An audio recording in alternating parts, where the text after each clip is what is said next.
সকালে ঘুম থেকে উঠে এই যে ছেলের খুব কাশি হয়েছে কয়দিন, তাই ওকে পাতার রস খাওয়াবো, মানে তুলসী পাতার রস আর মধু দিয়ে আর কি। তুলসী পাতাটাকে থেতো করে এই মধু দিয়ে খাওয়াবো, এর জন্য রেডি করে নিয়েছি। এই আমল দিষ্টাটাই থেতো করব।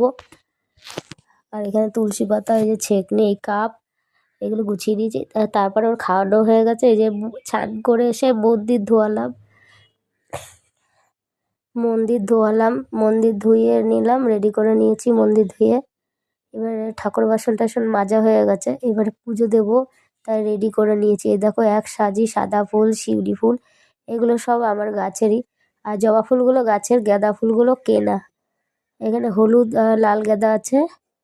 আর এখানে আজকে তো বৃহস্পতিবারের জন্য পুজোর সব গুছিয়ে নিয়েছি। দুব্বো, বেলপাতা, পানকলা, আমসরা, আর ঠাকুরের ভোগে মিষ্টি দেবো, তাই ছোট ছোট খেজুরের মিষ্টি নিয়ে এসেছে। ঠাকুরের জল রেডি করে নিয়েছি। এখানে ঠাকুরের বাসন ধুয়ে নিয়েছি, ঠাকুরের বাসন ধোয়াটা দেখায়নি। যাই হোক, এইভাবে রেডি করে নিয়েছি। আর আমি এইভাবেই গুছিয়ে নিই আমার পুজোর সুবিধাতে, আমার তাড়াতাড়ি হয়ে যায়, খুঁজতে হয় না।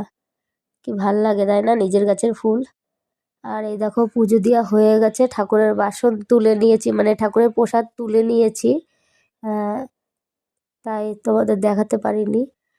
এই যে ঠাকুরের প্রসাদ তুলে নিয়েছি, এই যে সকালে এখন এইগুলো মুড়ি দিয়ে একটু খেয়ে জল খাবো, তারপরে আবার রান্না বান্নার কাজ করব। এত সকালে আর উল্টোপাল্টা কিছু খেতে পারলাম না।